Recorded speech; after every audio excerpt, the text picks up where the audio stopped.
Hello everyone, my name is Tommy, and today I'll be showing you data visualization that my human-computer interaction group made for our Design Sprint 2. So what we looked at was NBA ELO, and I'll explain what that is. ELO is a system for measuring relative strength between teams in a competitive atmosphere. It's a pretty simple formula with the only inputs being whether a team won or lost a game, how much they won by or lost by, and the ELO of the opposing team that they played against. If a team wins a game against a very highly rated team by a large margin of points, they will gain many ELO points themselves. However, if they lose by a large margin to a low-ranked team, then they will lose many ELO points. ELO is zero-sum, so if a team gains 46 ELO points for winning, the losing team will lose 46 points for that same game.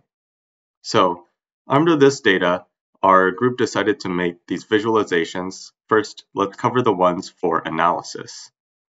The first visualization that we made was the mean ELOs for all of the teams across NBA history from 1977 onward up until 2015.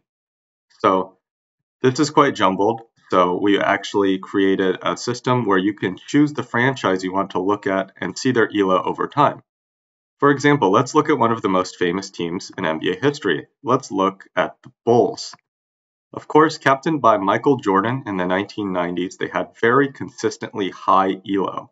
Note that 1500 ELO is about average, and you'll notice that they are consistently above 1500 for the 1990s while Michael Jordan captained their team. You can hover over each individual dot to see the ELO for that particular year. You'll also notice that this team dropped off significantly after Michael Jordan retired and haven't been able to reclaim the same height since.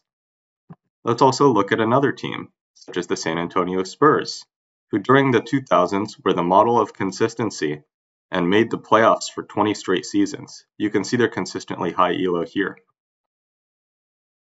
Okay, let's move on to the next visualization. This is a visualization for point differential. The x-axis represents the mean amount of points scored by that team in that particular year. And the y-axis represents the mean points the opponent scored for that particular year for that team. We've also color-coded it so that the more recent seasons are going to be more red, and the seasons closer to 1977 are going to be more green. This is a bit jumbled, so let's take a look at an individual team. For example, if you look at the Denver Nuggets, you will notice that during the 1980s, they had extremely high scoring. However, their opponents also scored many points against them. By contrast, looking at a team like the Pistons, we can see that they didn't score very many points in the 2000s. However, they also kept their opponents' point totals very low as well. Okay, let's look at our last visualization for analysis. This is a chart that hopes to correlate ELO to winning. So, remember what we said about those 90s Bulls teams having extremely high ELO? Well, how about we take a look at the win and loss totals for those 90s Bulls teams? So let's set a window for the period we want to look at from 1991 to 1998. If we look at the Bulls, wow, look how many wins they have compared to the losses. You can see they have 591 wins and only 201 losses. That's incredible. Meanwhile, a team like the Grizzlies was consistently awful during this period, racking up 48 wins compared to their 198 losses. A user can select any period they would like to look at within this graph, and the bar chart will respond accordingly.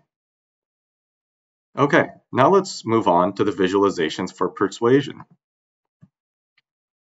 For our persuasion section, our group decided to look at the differences between conferences. This is because NBA fans often argue which conference is the stronger or weaker one. Is it the Eastern Conference or the Western Conference? We decided to create this map to visualize who is the strongest conference over time. You can select your year that you want to with the bottom slider, and the map and bar charts will respond accordingly. The map represents the mean ELO for that team for that specific year. The larger the dot, the higher the ELO for that team. And the purple and green represent whether the teams were in the Western or Eastern Conference. The bar chart on the right-hand side is the sum of the mean ELOs. So all of the mean ELOs for each team in the conference are summed up and displayed here. As you can see, the West seems to have a higher sum of mean ELOs over time. However, this doesn't necessarily mean the West was the strongest conference over time, as you will see in the next visualization. Our last visualization that we're going to take a look at today is the ELO of Eastern and Western Conference teams. However, it is being averaged this time. The purple is the Western Conference, and the green is the Eastern Conference.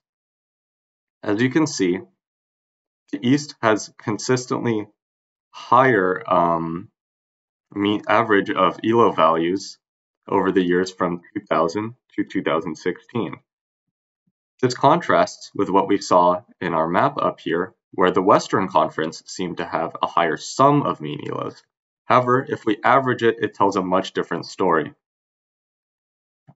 From this, we can probably conclude that the Eastern Conference has consistently stronger results. However, the West has a couple strong teams that really carry them, likely teams like the Lakers and the Spurs. With the analysis portion, our group hoped to let the user explore the data without too much outside input on what they actually should be looking at. For example, a player can choose any team they want from this drop-down menu without too much direction, and they can look as they please. I think this is great because it allows the freedom for the user to look at whatever they want to look at. However, the downside is if the user doesn't know too much about the data set or about the NBA in general, then they might be a little overwhelmed at what they're looking at. Notice all of the dots here can be a little bit overwhelming. However, I think this is still great as it gives the user complete control, which is very freeing. Overall, I really like how these visualizations turned out. In contrast, our persuasion graphs tell a much clearer story. We tell the user specifically what to look at as we're filtering the ELOs by each conference. We're also telling a clear story with these simple graphs of East and West. The pros of this are that it's very easy to look at as there's a lot less visual noise. However, a con would be that the user doesn't really have as much freedom as they do in the persuasion graphs. These are two really different ways of analyzing the data. I think they both have their pros and cons, and I'm glad our group did both so that the user can choose how they want their experience to go on our website. Thank you for watching this video, and I hope you found it informative.